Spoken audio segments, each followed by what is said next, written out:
Sa loob ng tahanan ng mga Prescott sa Bridgeport, Connecticut, isang pamilya ang nagsasalu-salo sa isang masayang hapunan tuwing Sabado.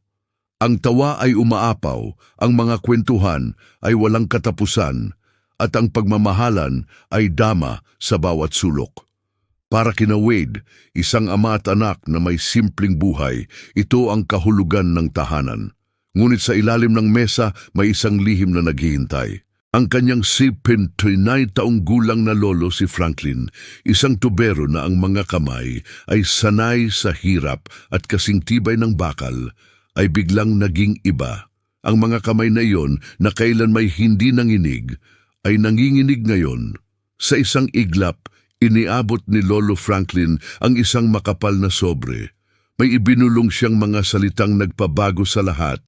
Mayroon kang 24 na oras. Sa gitna ng pamilyar na ingay at saya, isang katotohanang itinago sa loob ng 58 na taon ang malapit ng sumabog. Isang katotohanang susubok sa tibay ng kanilang pamilya at maglalagay sa kanilang lahat sa panganib na hindi nila sukat akalain. Ang hapunan tuwing Sabado sa bahay ng aking lolo't lola sa Bridgeport ay palaging isang masayang pagtitipon. Isang tradisyon na sa aming pamilya, ang amoy ng nilaga na kumakalat sa buong kabahayan, ang ingay ng walang katapusang biruan at kwentuhan. Ito ang aking santuwaryo. Nakatayo ako roon, si Wade Prescott, sa gitna ng lahat ng ito. Ang aking ama at tiyuhin ay mainit na nagtatalo tungkol sa basketball gaya ng dati. Ang aking ina ay abala sa pagpapatigil sa aking anak na si Holden sa paglalaro ng pagkain. At si Sloan, ang aking asawa na laging maaasahan, ay tumutulong kay Lola na magligpit ng mga plato. Isang pamilya, maingay, magulo, ngunit buhay na buhay. Sa gitna ng lahat ng iyon, sa ilalim ng mesa, naramdaman ko ang isang bagay na dumampi sa aking kamay. Ito ang kamay ng aking lolo, si Franklin Prescott, at mayroon itong iniabot sa akin, isang makapal na sobre, walang nakakita. Ang mga daliri ni Lolo Franklin ay hindi kailanman nanginginig. Ang lalaking iyon, sa loob ng 60 taon, ay nabuhay sa pamamagitan ng kanyang mga kamay. Isang tubero na kayang ayusin ang anumang sira sa ilalim ng anumang sitwasyon. Ang kanyang mga kamay ay simbolo ng katatagan. Sa 34 na taon ng pagkakakilala ko sa kanya, ngayon ko lang nakitang nanginig ang mga ito. Huwag mong bubuksan dito, pabulong niyang sabi. Ang kanyang boses, bahagyang nanginginig, ay halos hindi ko marinig sa gitna ng tawanan at sigawan. Umuwi ka, mag-empake ka. Nag-empake para saan? Lalo siyang lumapit. Ang kanyang bibig ay halos dumikit na sa aking tainga. Naaamoy ko ang pamilyar na pabango niya, ang amoy ng tabako at ang sabon na ginagamit niya mula pa noong araw.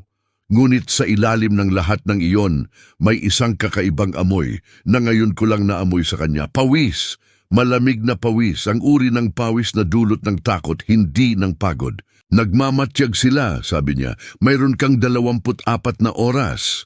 Pagkatapos noon, bumalik siya sa kanyang upuan, kinuha ang kanyang tasa ng kape at humigop na parang walang nangyari. Tumingin siya kay Lola at ngumiti. Dorothy, ang sarap ng luto mo, kayang bumuhay ng patay. Nagtawanan ng buong mesa, nagpatuloy ang hapunan. Pero ako, naiwan akong nakaupo roon, ang sobre ay nasa aking kandungan at ang mga salita ni Lolo ay parang martilyong pumupukpok sa aking isipan. Nagmamatsyag sila. Mayroon kang 24 na oras.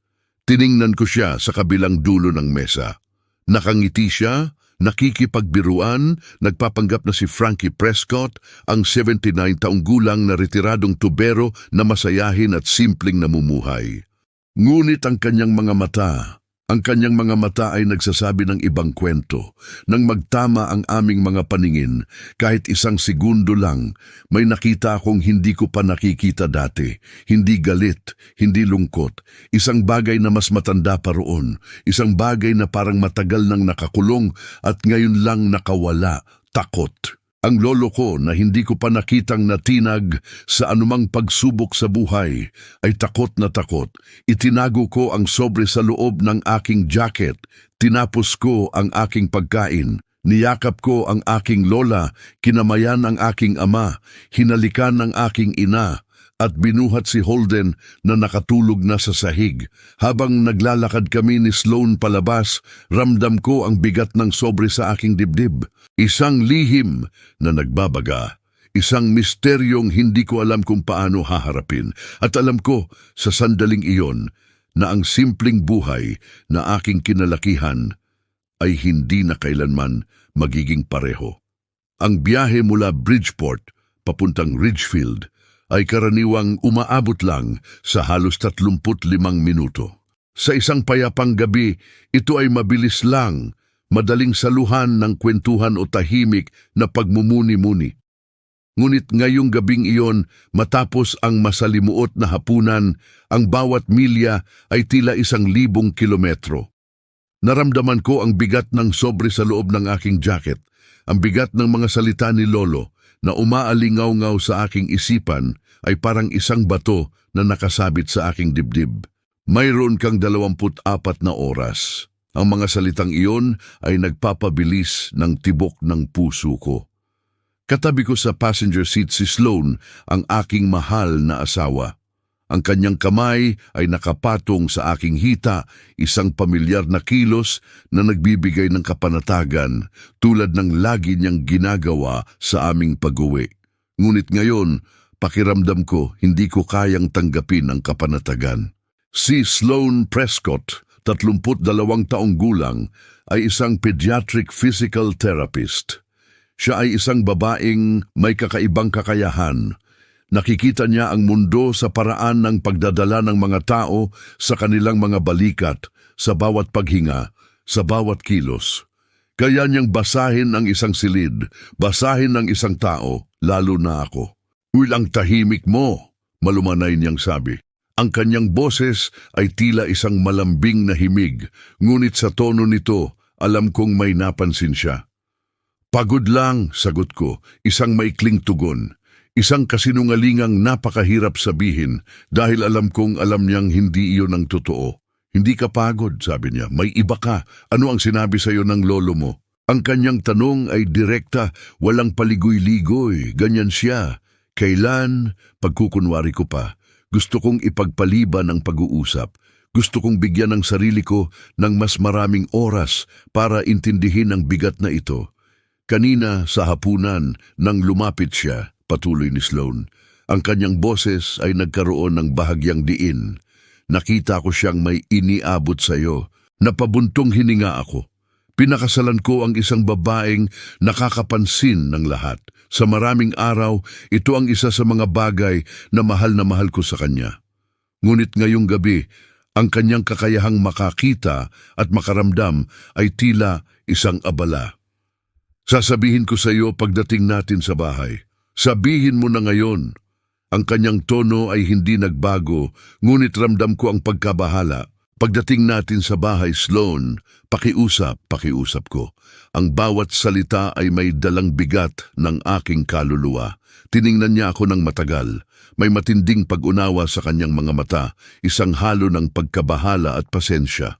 Pagkatapos, lumingon siya at tiningnan si Holden sa upuan sa likod, natutulog ng nakabuka ang bibig. Ang kanyang stuffed bear ay nakasiksik sa ilalim ng kanyang baba. "Napakalusog, napakapayapa. Sige," sabi niya sa wakas. Pagdating natin sa bahay, ang aming sasakyan ay pumasok sa driveway ng aming bahay sa Silver Mine Road sa Ridgefield, bandang 7:04 ng gabi.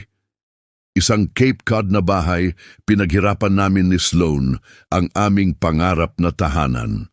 Bawat sulok nito ay puno ng pag-asa, isang patunay ng aming pagtitiwala sa isang magandang kinabukasan. Ito ang aming pundasyon, ang buhay na aming pinaghirapan. Binuhat ko si Holden paakyat sa hagdan. Inihiga siya sa kanyang crib. Sandali akong nanatili roon, pinagmamasdan siyang matulog. 3 taong gulang, 27 libras. Ang buong bigat ng aking mundo ay nakakumpilado sa isang katawan na kasya pa rin sa aking mga braso. Mayroon siyang ilong ng aking ina at katigasan ng ulo ni Sloan. Ang kanyang tawa ay kayang ayusin ang anumang sira sa aking araw. Anuman ang laman ng sobre na iyon, anuman ang kinakatakutan ni Lolo, ang batang ito, siya ang dahilan kung bakit kailangan kong intindihin ang lahat. Kailangan kong malaman para sa kanya. Matapos kong ihatid si Holden sa kanyang higaan, bumaba ako. Ang bawat hakbang ko ay mabigat, puno ng pangamba at isang hindi maipaliwanag na kaba. Nakita ko si Sloan sa kusina. Nakaupo siya sa harap ng mesa, tahimik. 2 baso ng tubig ang nakahanda at ang ilaw sa itaas ay maliwanag, tila handa sa isang seryosong pag-uusap. Ang kanyang postura ay tuwid. Ang kanyang mga kamay ay magkasalikop sa mesa. Ang kanyang mga mata ay malinaw, walang bahid ng paghuhusga, tanging pag-aalala lamang. Ganyan si Sloan, handa, laging handa sa anumang hamon. Alam kong handa siyang makinig, handa siyang umunawa. Ipakita mo, sabi niya, walang emosyon, ngunit may matinding autoridad sa kanyang boses. Kinuha ko ang sobre mula sa aking jacket. Naupo ako sa tapat niya. Ang aking mga kamay ay bahagyang nanginginig habang dahan-dahan kong binubuksan ang sobre. Sa loob, may isang bungkos ng mga papel, isang sulat kamay na liham, 6 na pahina, ang sulat ni Lolo, ang kanyang block printing, ang pamilyar na paraan ng kanyang pagsusulat na nakita ko sa label ng mga tubo, sa mga invoice ng kanyang negosyo, at sa mga birthday card na may pirma Love Lolo Frankie. Sa loob ng 34 na taon, mayroon ding isang maliit na tansong susi, ang uri na ginagamit para sa safety deposit box, at isang USB drive, itim, walang anumang label, panghuli isang business card, Agent Renata Marsh, Federal Bureau of Investigation, New Haven Field Office, FBI. Hindi ako makapaniwala. Kinurot ko ang aking sarili. Baka panaginip lang ito. Ngunit ang bigat ng mga bagay sa aking kamay, ang seryosong mukha ni Sloan ay nagsabing totoo ang lahat. Ginuha ko ang liham. Sumandal si Sloan, ang kanyang mga mata ay nakatuon sa bawat galaw ko. Binasa ko ng malakas ang liham dahil alam ko anuman ang nilalaman nito, kaming dalawa ay magkasama sa pagharap dito. Wade, nagsimula ang liham. Ang bawat salita ay may dalang bigat ng isang buhay. O kung binabasa mo ito, nangangahulugang naubusan na ako ng oras para personal na sabihin sa iyo ang dapat ko sanang sinabi maraming taon na ang nakakaraan, ilang dekada na ang nakakaraan. Patawad sa lahat ng ito. Ngunit sa ngayon, hindi mahalaga ang paumanhin.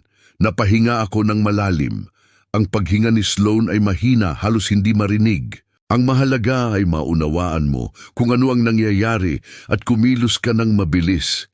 Tumingin ako kay Sloan, tumango siya. Ipagpatuloy mo. Noong 1968, 23 taong gulang ako. Nagtatrabaho ako bilang isang tuberous apprentice sa Bridgeport.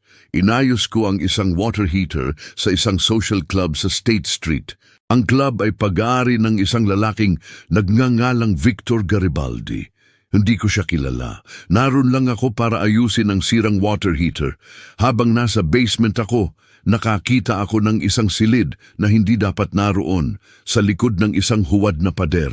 Sa loob ng silid na iyon, may mga kahon ng pera, ledgers at mga dokumento na kahit isang 23 taong gulang na tubero ay makikilalang ebidensya ng iligal na gawain. Dapat ay lumayo ako. Hindi ako lumayo. Huminto ako sa pagbasa. Tiningnan ko ang liham pagkatapos ay si Sloan. Ang kanyang mukha ay walang emosyon, subalit ang kanyang mga mata ay puno ng pagkabigla. Ang lolo mo, isang FBI informant? Pabulong niyang tanong. Iyan ang sinasabi nito, sagot ko, si Frankie na tubero, ang lalaking gumagawa ng bahay ibon. Ipagpatuloy mo, sabi niya. Nagpatuloy ako sa pagbasa. Bumalik ako kinabukasan para tapusin ang trabaho at 2 lalaki na nakasuot ng suit ang naghihintay sa akin. Hindi sila mga tauhan ni Garibaldi, mga federal agents sila. Matagal na nilang binabantayan ng club. Alam nilang nakita ko ang silid. At binigyan nila ako ng pagpipilian. Makipagtulungan o kasuhan bilang kasabwat sa money laundering, nakipagtulungan ako. Sa loob ng 15 taon, mula 1968 hanggang 1983, nagtrabaho ako bilang isang confidential informant para sa FBI. Ang aking handler ay isang agent na nagngangalang Clive Redmond. Ipinagpatuloy ko ang aking pagiging tubero bilang cover. Madalas akong gamitin ng pamilyang Garibaldi dahil mapagkakatiwalaan ako at tahimik. At dahil ang mga tubero, pumupunta sila sa mga lugar. Walang nag-iisip tungkol sa mga basement, utility room, sa likod ng mga pader. Nakakita ako ng mga bagay-bagay. Narinig ko ang mga bagay-bagay at iniulat ko ang lahat kay Clive. Noong 1983, kumilos ang FBI. 14 na miyembro ng organisasyon ni Garibaldi ang inaresto. Si Victor Garibaldi ay nakulong habang buhay. Sumunod ang kanyang mga lieutenant. Ang operasyon ay binuwag at ako ay binigyan ng isang commendation na hindi ko kailanman maipapakita sa kahit sino.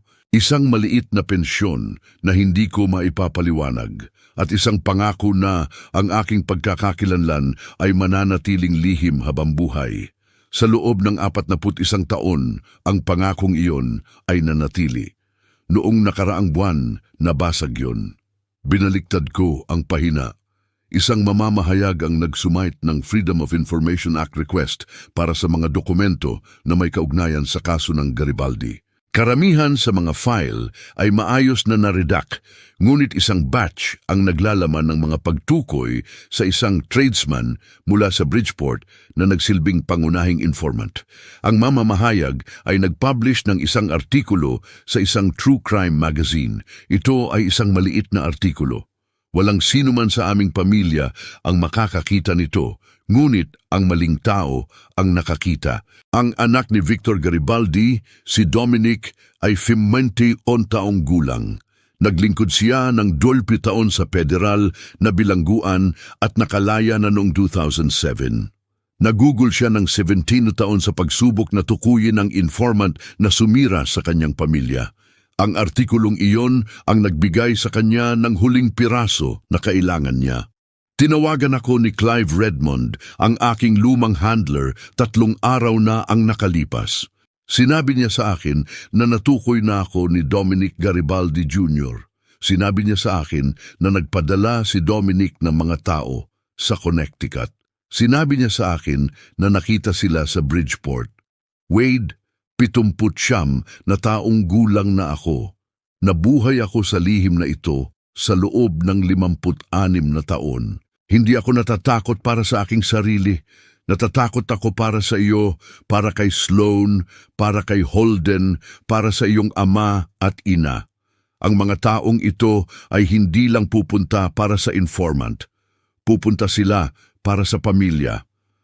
Ang susi sa sobre na ito ay nagbubukas ng safety deposit box sa First National Bank sa Main Street sa Bridgeport.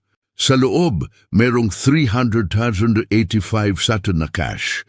Ito ang aking ipon mula sa 55 taon ng pagiging tubero kasama ang pensyon mula sa FBI na itinabi para sa ganitong uri ng emergency.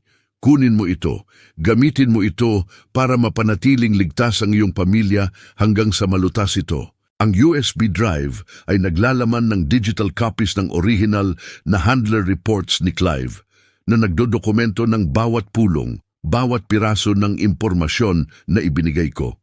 Nakuha ko ang mga ito kay Clive, maraming taon na ang nakakaraan bilang insurance. Kung may mangyari sa akin, ang mga ulat na ito ay magpapatunay ng lahat. Ang business card ay para kay Agent Renata Marsh, FBI New Haven. Siya ang humahawak ng mga referral sa witness protection. Nakipag-ugnayan na si Clive sa kanya. Inaasahan niya ang tawag mo. Tawagan mo siya ngayong gabi, Wade. Mag-empake ka, kunin mo sina Sloan at Holden at umalis kayo. Huwag mong sabihin sa iyong ama, hindi pa. Ako ang bahala kay Garrett. Ikaw ang bahala sa iyong pamilya. Patawad na, hindi ko sinabi sa iyo, anak. Patawad na ganito mo nalaman, ngunit hindi ako naging informant dahil matapang ako. Naging isa ako dahil wala akong pagpipilian. At nanatili akong tahimik sa loob ng 26 na taon dahil ang katahimikan ang tanging bagay na nagpapanatiling buhay ang lahat ng mahal ko. Mayroon kang desputusor na oras, marahil mas kaunti. Kumilos ka na ngayon. Mahal kita palagi. At ang lahat ng ginawa ko, bawat tubong inayos ko, bawat bahay ibong itinayo ko, bawat kasinungalingang sinabi ko tungkol sa kung sino ako ay para protektahan ang pamilyang ito. Lolo Frankie, inilapag ko ang liham sa mesa, ang kusina ay napakatahimik, ang refrigerator ay humuhuni. Sa itaas, si Holden ay gumawa ng isang tunog sa kanyang pagtulog, ang mahinang bulong ng isang bata na nag-aayos ng sarili sa kanyang crib. Kinuha ni Sloan ng liham, binasa itong muli ng tahimik, inilapag, kinuha ang FBI business card, inikot ito sa kanyang mga daliri, inilapag muli. Ang kanyang mukha ay seryoso, ngunit ang kanyang mga mata ay nagpapakita ng isang determinasyong hindi ko pa nakikita. Tawagan mo siya, sabi ni Sloan. Ang kanyang boses ay kalmado, malinaw. Ito ang kanyang paraan ng pagharap sa isang krisis. 7:00 na ng Sabado, sagot ko. Sabi ng lolo mo, inaasahan niya ang tawag mo. Tawagan mo siya. Sa sandaling iyon, ang takot ay napalitan ng isang malinaw na layunin. Ang gulo sa aking isipan ay nagkaroon ng direksyon. Kailangan kong kumilos para sa aking pamilya. Napakasakit ng pagkabigla na dahan-dahang gumapang sa aking buong katawan. Ang mga salita sa liham ay umuukit sa aking isip. Bawat pangungusap ay tila isang malaking pagyanig sa pundasyon ng aking pagkatao. Ang aking lolo, ang tahimik, simpleng tubero na nagturo sa akin ng maraming bagay ay may ganitong lihim. Hindi ko sukat akalain. Sa loob ng halos 6 na dekada, ipinanghawakan niya ang ganitong bigat. Isang bagay na nakatago sa ilalim ng kanyang payak na pamumuhay. Ngunit si Sloan, ang aking asawa, ay kakaiba. Habang ako ay nanlalambot pa sa mga natuklasan, siya ay tila isang bato na hindi matinag. Ang kanyang mga mata, malinaw at matalim, ay nagbabasa ng bawat detalye ng liham, bawat damdamin na lumilitaw sa aking mukha. Para siyang isang general na nagpaplano ng susunod na hakbang sa isang digmaan, walang pag-aalinlangan, walang pagpapaliban. Tawagan mo siya, sabi niya. Ang kanyang boses ay kalmado, ngunit ang diin nito ay nagpapahiwatig na walang ibang opsyon. Ito ang kanyang paraan ng pagiging matatag, ng pagiging malakas. 7:00 na ng Sabado, bulong ko. Tila naghahanap ng anumang dahilan para magkaroon pa ng kaunting oras, para makahinga, para makapag-isip. Sabi ng lolo mo, inaasahan niya ang tawag mo, sagot niya. Tawagan mo siya, isang simpleng, matibay na utos. At doon ko napagtanto sa gitna ng aking kaguluhan na kailangan kong kumilos. Ang mga pagdududa ay nawala, napalitan ng isang malinaw na layunin. Kinuha ko ang aking cellphone. Ang mga daliri ko ay bahagyang nanginginig habang idinadial ko ang numerong nasa business card. Isang numero na tila nagdadala ng bigat ng isang bagong mundo. Ring, ring, 2 beses lang ito tumunog bago may sumagot. This is Marsh, isang boses ng babae ang sumagot. Profesional at kontrolado. Agent Marsh, ako po si Wade Prescott. Apo po ako ni Franklin Prescott. Ang bawat salita ay lumabas mula sa aking bibig ng may hirap. Mr. Prescott, inaasahan ko na ang tawag mo, sabi niya. Ang kanyang tinig ay hindi nagpapakita ng anumang pagkabigla o emosyon. Si Clive Redmond ay nagbigay sa akin ng briefing 2 araw na ang nakakaraan. Ang kanyang boses ay nagbigay sa akin ng isang kakaibang kapanatagan. Ang boses ng isang taong sanay humarap sa panganib, na kalmado at may kakayahan. Gaano po karami ang nasabi sa inyo ng lolo ko? Tanong ko. Lahat, sagot niya. Ang liham, ang susi, ang USB drive. Sinabi niya po na mayroon kaming 24 na oras. Humigit kumulang tama iyon, paliwanag ni Agent Marsh. Binabantayan namin ang mga kilos ni Dominic Garibaldi Jr. mula nang lumabas ang impormasyon. 2 individual na konektado sa kanyang organisasyon ang nakita sa lugar ng Bridgeport, 48 oras na ang nakakaraan. Naniniwala kami na nagsasagawa sila ng surveillance bago sila kumilos. Sino po ang minamanman nila? Ang tanong na iyon ay lumabas mula sa aking mga labi nang hindi ko namamalayan. Ang pag-aalala ay tila nagtulak sa akin na magtanong. Ang lolo mo, sabi niya.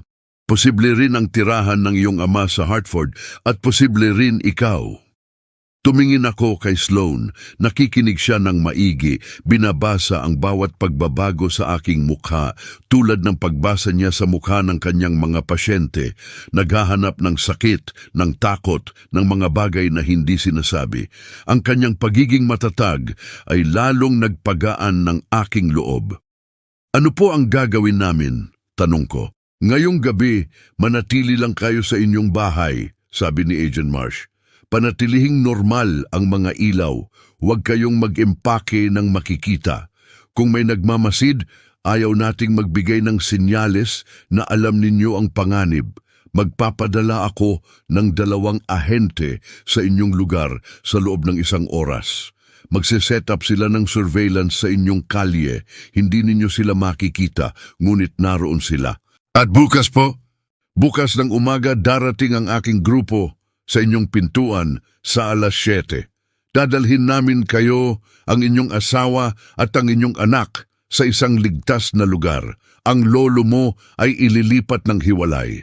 Ang iyong mga magulang ay tatawagan at bibigyan ng impormasyon. Gaano po katagal? Nag-aalala ako para sa kinabukasan ng aming pamilya, para sa normalidad na biglang nawala. Hanggang sa man-neutralize namin ang banta, sagot ni Agent Marsh. Ang kanyang boses ay puno ng tiwala. Nakikipag-ugnayan kami sa Organized Crime Unit sa New York. Matagal nang nasa radar namin si Dominic Garibaldi Jr. Ito ang nagbibigay sa amin ng probable cause para arestuhin siya. Huminto siya sandali. Mr. Prescott, ang iyong lolo ay gumawa ng isang napakatapang na bagay noong 1968. At ang katotohanang pinoprotektahan pa rin niya ang kanyang pamilya pagkalipas ng 10 na taon ay nagsasabi sa akin ng lahat ng kailangan kong malaman tungkol sa uri ng tao siya. Tubero lang po siya, sabi ko. Isang mahinang ngiti ang sumilay sa aking labi. Nag-aayos lang siya ng mga bagay. Oo, ginagawa niya, sagot niya. Ibinaba ko ang telepono. Nakita ko si Sloan. Kumikilos na siya. Tahimik siyang umakyat sa itaas, kinuha ang isang maleta mula sa closet at nagsimulang mag-empake ng mga gamit ni Holden. Mga diaper, damit, ang kanyang stuffed bear, ang kumot na hindi niya kayang tulugan ng wala. Nag-iimpake siya ng may husay. Ang kanyang mga galaw ay nagpapakita na ang takot ay isang luho na hindi niya kayang ipaglaban sa ngayon. Ang banta ay totoo. At kami bilang isang pamilya ay handa nang harapin ito. Matapos ang tawag kay Agent Marsh, mayroon na kaming plano. May direksyon na ang aming pagharap sa panganib. Ngunit bago kami kumilos, bago namin yakapin ang bagong nakakatakot na mundong ito, may isang bagay pa akong kailangan. Kailangan kong marinig ang buong kwento. Kailangan kong marinig ito mula sa kanya. Kinuha ko ang aking telepono, idinial ko ang numero ni Lolo. Sumagot siya sa unang ring. Tila hinihintay niya ang tawag na ito. Hindi na niya kailangang magtanong. Binuksan mo, malumanay niyang sabi. Hindi iyon isang tanong, kundi isang pahayag, puno ng pag-unawa. Oh, Lolo, binuksan ko, sagot ko. Nagkaroon ng mahabang katahimikan. Hindi ito isang ordinaryong katahimikan. Ito ay isang katahimikan na may bigat, may tekstura. Ang katahimikan ng isang taong matagal nang nagdadala ng isang lihim at sa wakas ay nabunutan ng tinik. Ramdam ko ang paghinga niya sa kabilang linya. Naririnig ko ang mahinang tunog ng telebisyon sa kanyang sala. Marahil ay may nilalarong basketball. Naririnig ko ang tunog ng bahay na matagal na niyang kinalakihan kung saan ako natuto magbisikleta at maglaro ng baseball. Patawad, Wade, sabi niya sa wakas. Huwag kang mag-alala, Lolo, sagot ko. Ang aking puso ay puno ng halo-halong damdamin. Sabihin mo sa akin ng iba pa ang mga bahaging hindi mo mailagay sa liham. Sabihin mo sa akin kung sino ka talaga. Muli nagkaroon ng katahimikan. Napakahaba nito. Naisip ko kung paano niya pinagtaguan ang lahat ng ito sa loob ng halos 6 na dekada. 23 taong gulang lang ako noon, nagsimula siya. Ang kanyang boses ay tila bumabalik sa nakaraan. Isang bata pa, hindi ko pa nga nakukuha ang aking journeyman's license noon. Isang tuberos apprentice lang ako na inaayos ang water heater sa isang social club sa State Street. Ang may-ari ay isang lalaking nagngangalang Sal, isa sa mga tauhan ni Garibaldi. Sinabi niya sa akin na nasa basement ang water heater, kaya bumaba ako. At sa likod ng utility area may isang pinto na dapat ay nakakandado. Hindi iyon nakakandado. Itinulak ko yon. Ano ang nakita mo, Lolo? Tanong ko halos hindi makahinga. Pera, sabi niya. Ang bawat salita ay may diin. Mga kahon at kahon ng pera, mga ledger, isang mesa na may telepono at isang kalendaryo na may mga petsa at pangalan. Hindi ko eksaktong alam kung ano ang tinitingnan ko, ngunit alam kong hindi iyon mga gamit sa pagtutubero. At doon, nagsimula ang lahat. At ang FBI, patuloy ko. 2 ahente ang nasa labas nang umalis ako. Matagal na nilang binabantayan ang club. Nakita nila akong pumasok, nakita nila akong lumabas na tila nakakita ng multo. Lumapit sila sa akin sa parking lot, ipinakita ang kanilang mga badge at tinanong kung ano ang nakita ko. Sinabi ko sa kanila. At pagkatapos, patuloy niya, isa sa kanila, isang lalaking nagngangalang Clive Redmond, ay may sinabi sa akin na hindi ko kailanman nakalimutan. Sabi niya, "Anak, maaari kang lumayo ngayon at magkunwaring wala kang nakita, ngunit ang mga lalaking iyon sa club ay nananakit ng tao. Sinasira nila ang mga pamilya at ikaw ay nasa posisyong makatulong na pigilan sila. Kaya ano ang gusto mong gawin?" At sinabi mo ng oo, bulong ko. Sinabi ko na nga dahil pinaniwala ako ni Clive na mayroon akong pagpipilian, paliwanag niya. Hindi ako sigurado kung mayroon nga ako, ngunit gusto kong isipin na sasabihin ko pa rin ang oo. Huminto siya sandali. Ang kanyang tinig ay naging mas malumanay, mas malalim. Tubero lang ako, Wade. Walang sino mang tumitingin sa isang tubero, walang sino mang nakikinig sa isang tubero. Para akong invisible, at iyon ang nagpatuloy sa akin. Sa loob ng 15 taon, sa loob ng 15 taon, sa tuwing tinatawagan nila ako para ayusin ang isang bagay, nakikinig ako. Sa tuwing nasa basement ako o sa isang backroom o sa isang crawl space, nagmamasid ako. Umuwi ako sa gabi at sinusulat ko ang lahat ng naaalala ko. At isang beses sa isang linggo, nakikipagkita ako kay Clive sa isang kainan at ibinibigay ang aking mga tala. Natatakot ka ba noon, Lolo? Tanong ko. Ramdam ang sakit sa kanyang boses. Araw-araw, sa loob ng 15 taon, sagot niya. Natatakot ako kapag nagmamaneho ako papunta sa trabaho at natatakot ako kapag umuuwi ako. At natatakot ako kapag hinahalikan ko si Lola ng goodnight dahil alam kong kung malaman nila, hindi lang ako ang pupuntahan nila, kundi siya, ang iyong ama, ang lahat. Pero nagpatuloy ka, sabi ko. Ang aking tinig ay puno ng paghanga. Ano pa ba ang gagawin ko? Tanong niya. Susuko, lalayo at hahayaan ng mga taong iyon na patuloy na sumisira ng mga buhay. Tubero lang ako, Wade. Hindi ako makaka-aresto ng kahit sino. Hindi ako makakasuhan ng kahit sino. Ang kaya ko lang gawin ay ayusin ang mga bagay-bagay.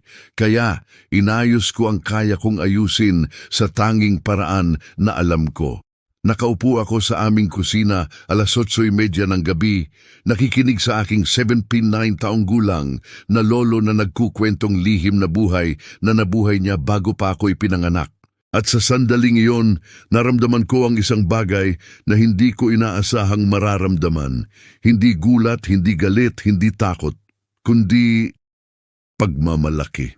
Napakalalim, napakatinding pagmamalaki para sa isang lalaking akala ko ay kilala ko na at ngayon ko lang talaga nakikilala, Lolo.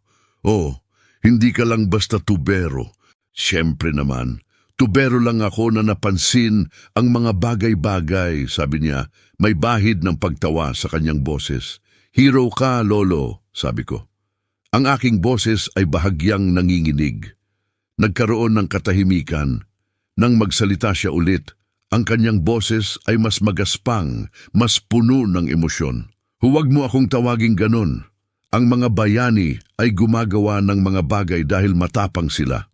Ginawa ko iyon dahil nasa maling basement ako sa tamang panahon at sinabi sa akin ng isang lalaking nakasuot ng suit na iyon ang tamang gawin. Iyon ang nagpapatunay na hero ka, Lolo, sagot ko. Hindi na siya sumagot. Naririnig ko ang kanyang paghinga. Sa palagay ko ay umiiyak siya, ngunit hindi ako sigurado dahil si Franklin Prescott ay hindi kailanman umiyak sa harap ng kahit sino sa kanyang buhay at hindi niya iyon sisimulan sa telepono. Alagaan mo ang batang iyon, sabi niya sa wakas. Ang kanyang boses ay bumalik sa pamilyar na tono. Alagaan mo si Sloan. Magkikita tayo sa kabilang bahagi nito. Mahal kita, Lolo, sabi ko. Ang aking puso ay puno ng pagmamahal. Mahal din kita, anak. Ngayon, ibaba mo na ang telepono at mag-empake ka. Hindi ako nakatulog, hindi rin si Sloan. Ang mga oras na lumipas pagkatapos ng aming tawag kay Agent Marsh ay tila dahan-dahang gumapang. Bawat minuto ay parang isang oras. Kami ay naupo sa sala, ang mga ilaw ay nakasindi, ngunit ang mga kurtina ay mahigpit na nakasara. Hindi namin kailangang magsalita. Ang katahimikan mismo ay nagsasabi ng lahat. Ang bigat ng takot, ang pangamba para sa bukas, ang bigat ng isang lihim na ngayon lang namin nalaman. Ang aming mga maleta ay nakahanda na sa tabi ng pintuan. Ang bag ni Holden ay puno ng mga gamit, sapat para sa isang linggo, mga damit, diapers, ang kanyang paboritong stuffed bear, at ang kumot na hindi niya kayang tulugan ng wala. Ginawa namin ang lahat sa pinakamatahimik na paraan. Bawat galaw ay maingat, bawat kilos ay may pag-iingat. Ayaw naming may makarinig. Ayaw naming magbigay ng anumang senyales. Ang USB drive na iniabot ni Lolo ay nakasaksak sa aking laptop. Binuksan ko ito. Page by page, binasa ko ang mga handler report ni Clive Redmond. Nakatype sa isang government-issue typewriter noong dekada 70. Pagkatapos ay na-scan at ginawang digital files makalipas ang mga dekada. Report pagkatapos ng report, mga petsa, lokasyon, pangalan, halaga. Ang sistematikong dokumentasyon ng 2 buhay ng aking lolo na nakasulat sa isang formal at klinikal na wika ng Federal Law Enforcement. Source provided information regarding cash delivery to the State Street location on November 14th. 72. Source observed meeting between V. Garibaldi and unidentified male at Fairfield Avenue restaurant on March 6, 75. Source reports increased activity at the warehouse location consistent with the distribution operation. Source. Yan ang tawag nila sa kanya. Hindi Franklin, hindi Frankie. Source. Isang tao na ginawang function, isang kasangkapan para makakuha ng impormasyon, isang asset na kailangang pamahalaan at protektahan at sa huli ay itago kapag tapos na ang operasyon. Sa loob ng 15 taon, ang lolo ko ay isang source. At walang nakakaalam, hindi ang kanyang asawa, hindi ang kanyang anak, hindi ang kanyang apo. Dinala niya ito mag-isa, tulad ng pagdadala niya sa lahat ng bagay.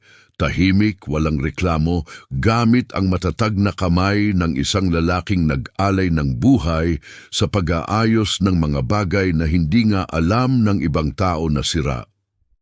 Ang bigat ng bawat salita ay bumabalot sa aking isipan. Ang pagkabigla ay napalitan ng malalim na pag-unawa at paghanga. Bandang 2:14 ng madaling araw-linggo, narinig ko ang isang tunog sa labas. Isang kotse, dahan-dahang dumaan ang isang maitim na sedan sa harap ng aming bahay, walang ilaw. Sumilip ako sa pagitan ng mga kurtina, ang aking puso ay lumalagablab sa aking dibdib. Huminto ito sa dulo ng kalye, umikot at dumaan muli sa aming bahay pagkatapos nawala na. Agad kong kinuha ang aking telepono. Nag-text ako kay Agent Marsh. Dark sedan, just passed the house twice, no plates visible. Ang kanyang tugon ay dumating sa loob ng 11 segundo. We see it, we're on it, stay inside. Tumayo ako sa bintanang yun sa loob ng isa pang oras. Kung si Sloan ay nasa likod ko, ang kanyang kamay ay nakapatong sa aking likod. Walang sino man sa amin ang nagsalita. Wala nang kailangang sabihin pa, ang katahimikan ay sapat na. Ngayong gabi, ang panganib ay mas totoo na kaysa sa anumang panaginip. Ito ay nasa labas, naghihintay. At kami naghihintay din. Nanghihintay sa araw na sisikat at magdadala ng pagbabago na hindi namin alam kung para saan. Ang gabi ay tila walang katapusan. Bawat tunog sa labas ay tila isang malaking ingay na nagpapabilis ng tibok ng aming puso. Ngunit sa wakas, dahan-dahang sumikat ang araw. Ang unang sinag ng araw ay tila nagbigay ng kaunting pag-asa, ngunit kasabay nito, ang realisasyon na ang malaking pagbabago ay darating na. Bandang 6:47 ng umaga linggo, habang nagtitimpla ako ng kape, narinig ko ang tunog ng mga pintuan ng kotse. Hindi ito ang sedan na dumaan kagabi. Ito ay iba, mas mabigat, mas matatag. 2 itim na SUV ang pumasok sa aming driveway. Nanginginig ang aking mga kamay habang isinasara ko ang kape. Alam kong ito na iyon, ang simula ng lahat. Bumaba mula sa unang sasakyan si Agent Renata Marsh. Nasa maagang 40 siya, may athletic na tindig at nakasuot ng navy blazer. Ang kanyang ekspresyon ay nagpapakita ng autoridad at kapanatagan ng sabay. Siya ang mukha ng isang babaeng sanay na sa ganitong sitwasyon na alam kung paano panatilihing kalmado ang mga natatakot na tao. Kumatok siya sa pintuan, binuksan ko ito. Mr. Prescott, handa na po kaming umalis, sabi niya. Ang kanyang boses ay kalmado at direktang. Saan po kami pupunta? Tanong ko. Ang aking boses ay bahagyang nanginginig. Sa isang ligtas na lugar sa Western Massachusetts, paliwanag niya, magiging komportable kayo doon. Ang inyong lolo ay ililipat ng hiwalay at makakasama ninyo doon. Gaano po katagal kami doon? Ang tanong na yon ay lumabas mula sa aking mga labi nang may bahid ng pangamba para sa normalidad na iniwan namin. Kumikilos kami laban kay Garibaldi sa loob ng 48 oras, sabi ni Agent Marsh. Ang surveillance na ibinigay ng liham ng lolo ninyo, kasama ang mga aktibidad na nadokumento namin kamakailan, ang nagbibigay sa amin ng probable cause para sa arrest warrants. Kapag nasa kustodiya na siya, ang banta sa inyong pamilya ay mawawala. At kung mas matagal po, tanong ko, ang pag-aalala ay muling sumisiksik. Hindi iyon mangyayari, sagot niya, puno ng tiwala. Matagal na naming binubuo ang kasong ito. Ang orihinal na handler reports ng lolo ninyo sa USB drive na iyon ang huling piraso na kailangan namin. Matagal nang ginagamit ni Dominic Garibaldi Jr. ang kanyang construction company bilang front para sa racketeering, extortion at money laundering. Kapag kumilos kami, babagsak ang buong operasyon. Lumabas si Sloan mula sa likuran ko, karga si Holden sa kanyang balakang. Ang kanyang stuffed bear ay nakasabit sa isang kamay. Ang kanyang mga mata ay mabigat pa sa pagtulog. Pupunta po ba tayo sa isang trip, Daddy? Tanong ni Holden. Ang kanyang boses ay tulog pa. Oo, anak, isang maliit na trip, sagot ko pilit ng ngumiti. Sasama po ba si Lolo Frankie? Makikipagkita siya sa atin doon, anak. Mabuti, sabi niya. Sabi niya, tuturuan niya akong gumawa ng bahay ibon. Tiningnan ko si Sloan. Tiningnan niya ako. Wala nang takot sa kanyang mga mata. May iba doon. Isang bagay na una kong nakita sa kanya 7 taon na ang nakakaraan ng magkakilala kami. Ang tingin ng isang babaeng nagpasya na anuman ang dumating, haharapin niya ito ng nakatayo, matatag, walang pag-aalinlangan. Umalis na tayo, sabi niya. Ang kanyang boses ay puno ng lakas. Mabilis kaming nakasakay sa SUV sa loob lang ng 4 na minuto. Sinuri ng grupo ni Agent Marsh ang bahay, kinuha ang USB drive at ang laman ng sobre bilang ebidensya at sinamahan kami palabas ng driveway. Habang umaalis kami, nilingon ko ang aming bahay, ang Cape Cod sa Silver Spring Road, ang bakuran kung saan inihahabol ni Holden ang mga alitap-tap tuwing taginit, ang garahe kung saan ako gumagawa ng mga muebles tuwing weekend. Ang buhay na aming binuo ng paisa-isa, tulad ng pagtuturo sa akin ni Lolo na magtayo ng mga bagay, nang may pasensya, nang may pag-iingat, nang may paniniwala na ang anumang bagay na mahalaga ay sulit na itayo ng dahan-dahan. Babalik kami. Alam ko iyon. Ngunit ang bahay ay nagmukhang iba na ngayon. Lahat ay nagmukhang iba na ngayon. Dahil ang lalaking nagturo sa akin na magtayo ng mga bagay ay nagturo rin sa akin nang walang anumang salita na ang pinakamahalagang bagay na iyong itinatayo ay ang mga hindi nakikita ng iba. Ang ligtas na bahay ay isang lumang farmhouse sa labas ng Northampton, Massachusetts. Maputi ang dingding, may pulang kamalig sa likod at 40 ektarya ng mga bukirin at katahimikan. Napakalayo nito sa ingay at gulo ng syudad. Tila isang kanlungan mula sa lahat ng panganib na aming iniwan. Sa pagdating namin, 2 ahente ang nanatili sa amin at binabantayan kami sa buong maghapon at magdamag. Ang kanilang presensya ay nagbigay ng kapanatagan, isang pisikal na paalala na kami ay ligtas kahit pansamantala. Mabilis na kumilos si Sloan. Sa loob lamang ng 1 oras, ginawa niya ang kusina na parang aming na. Nagtimpla siya ng kape, idinikit ang mga drawing ni Holden sa refrigerator at inilagay ang stuffed bear sa sofa sa eksaktong paborito nitong pwesto. Ang kanyang kakayahan na lumikha ng init at normalidad sa anumang sitwasyon ay isang tunay na himala. Dumating si Lolo Franklin kinabukasan ng hapong. Sa isang hiwalay na sasakyan, naglakad siya papasok, bitbit ang isang maliit na duffel bag at ang kanyang lumang plumber's toolbox, ang parehong gasgas na pulang Craftsman box na dala-dala niya sa loob ng 60 taon. Hindi ko alam kung bakit niya iyon dinala. Marahil dahil iyon ang pinakatapat na bagay na pag-aari niya, isang simbolo ng kanyang pagkakakilanlan, ng kanyang pinaghirapan. Nang makita niya si Lolo, tumakbo si Holden papalapit sa kanya. Lolo Frankie, nandito na po ba tayo sa bahay ibon? Ang boses ni Holden ay puno ng pag-asa. Binuhat siya ni Lolo Franklin gamit ang lakas ng isang lalaking kalahati ng kanyang edad. Ang kanyang mga bisig na sanay sa pagbubuhat ng mabibigat na tubo ay madaling binuhat ang aking anak. Hindi eksakto anak, pero dinala ko ang aking mga gamit. Aayusin natin ang isang bagay. Tumingin si Lolo sa akin sa ibabaw ng ulo ni Holden.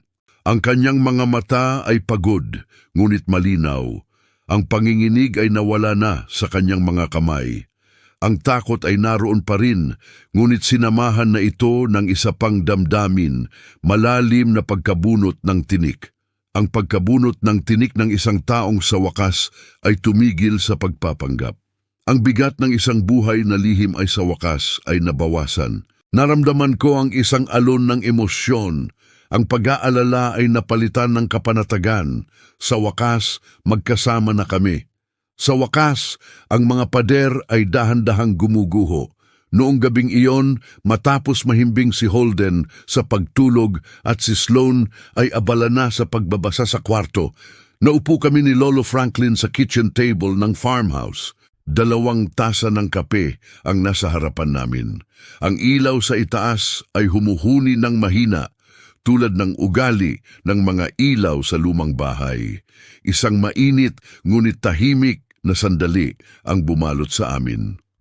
Alam na ng iyong ama ngayon, panimula ni Lolo Franklin, ang kanyang boses ay malumanay, tila may dalang pighati. Binrief na siya at ang iyong ina ni Agent Marsh kaninang umaga. Nasa isang hiwalay silang lokasyon. Kumusta po si Papa? Tanong ko.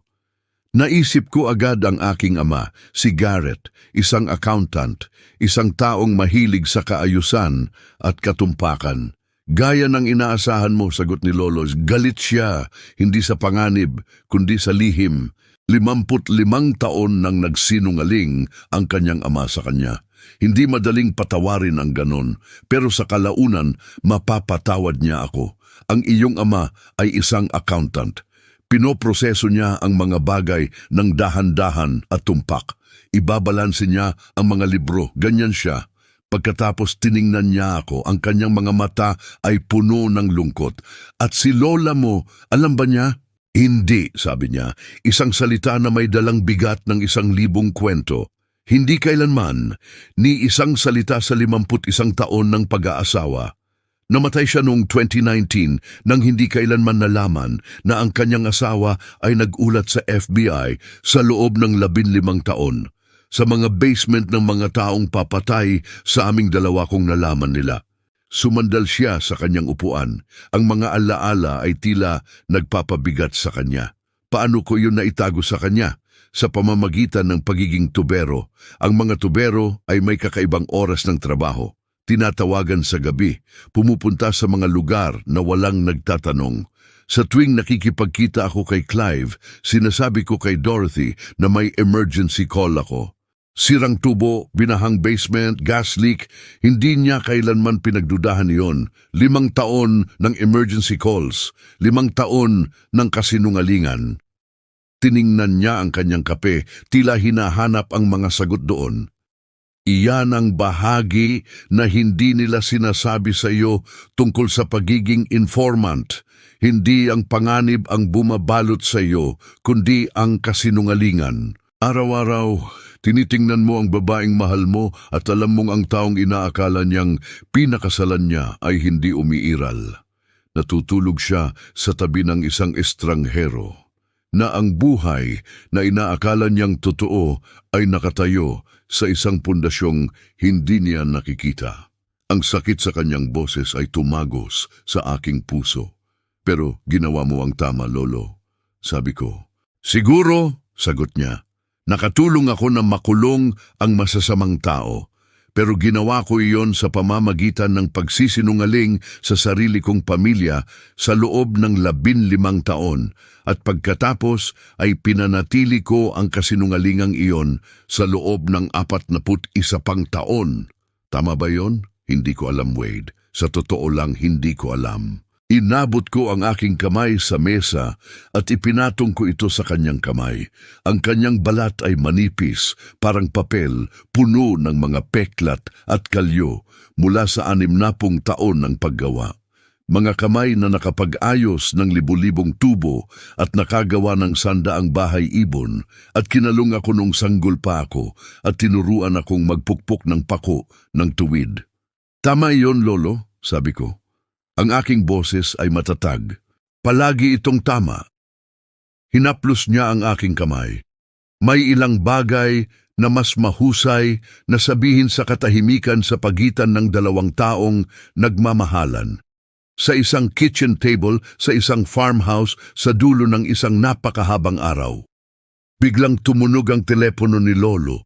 Tiningnan niya ako, sinagot niya, isang mabilis na pag-uusap. Aresto, sabi niya pagkatapos niyang ibaba ang telepono. Kumilos ang FBI laban kay Dominic Garibaldi Jr. 43 oras pagkatapos nating dumating dito. Nahuli nila siya at ang kanyang mga kasamahan. Neutralize na ang banta, anak. Isang malaking hininga ng pagkabunot ng tinik ang aking pinakawalan. Ang pagkabunot ng tinik na hindi ko alam na matagal ko nang dala. Ang kanyang mga mata ay nanatiling pagod. Ngunit ang takot na matagal nang bumabalot sa kanya ay tuluyan nang nawala. Napalitan niyon ng isang matinding kapayapaan. 11 araw pagkatapos naming lumikas, bumalik kami sa aming tahanan.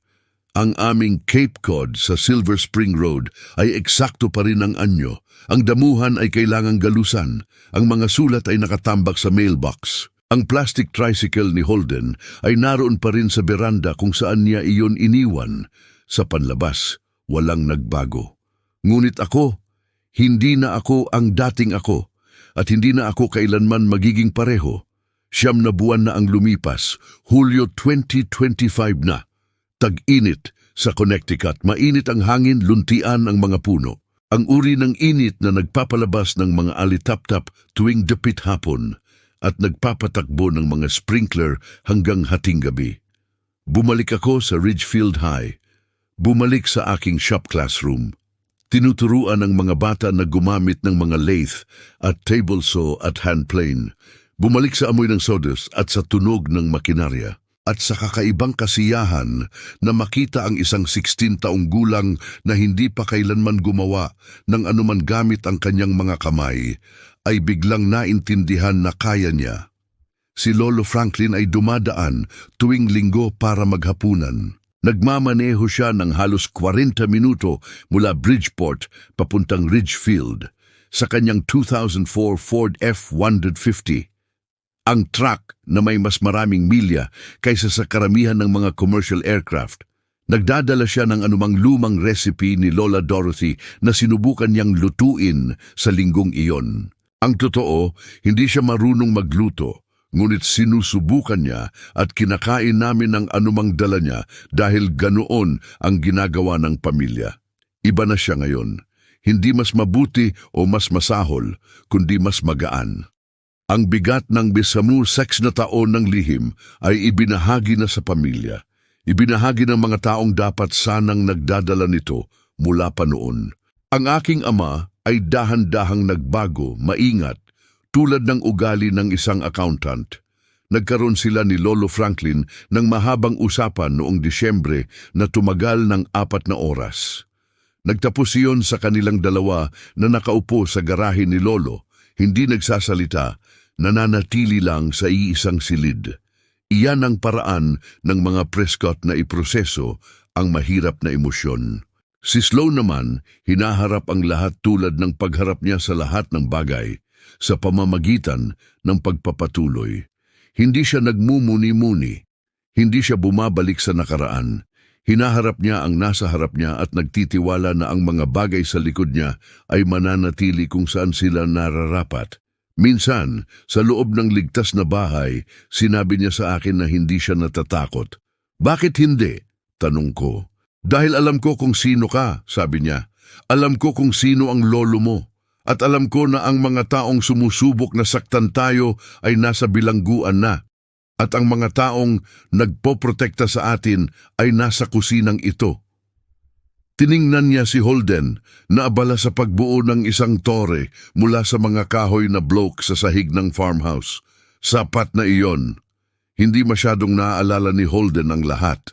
Naaalala niya ang farmhouse na tinatawag niyang bahay ibon dahil si Lolo Franklin, sa katunayan, ay tinuruan siyang gumawa ng bahay ibon sa loob ng 11 araw na iyon.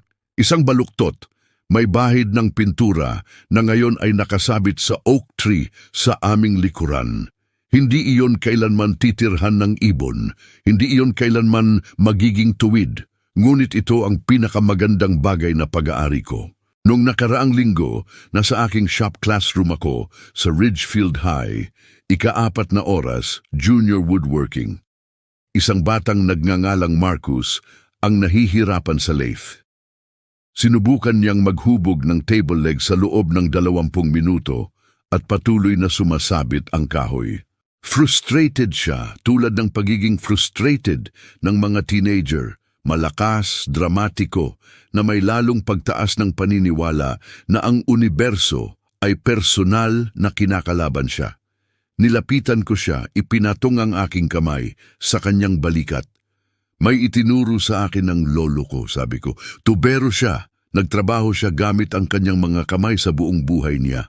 Sabi niya, ang pinakamahalagang bagay tungkol sa pagtatrabaho gamit ang iyong mga kamay ay hindi ang itinayo mo, kundi ang inayos mo. Kahit sino ay kayang magtayo ng bago, nangangailangan ng tunay na kasanayan para ayusin ang sira. Tiningnan ako ni Marcus. Ano po ang kinalaman niyan sa kalat na lathe na ito?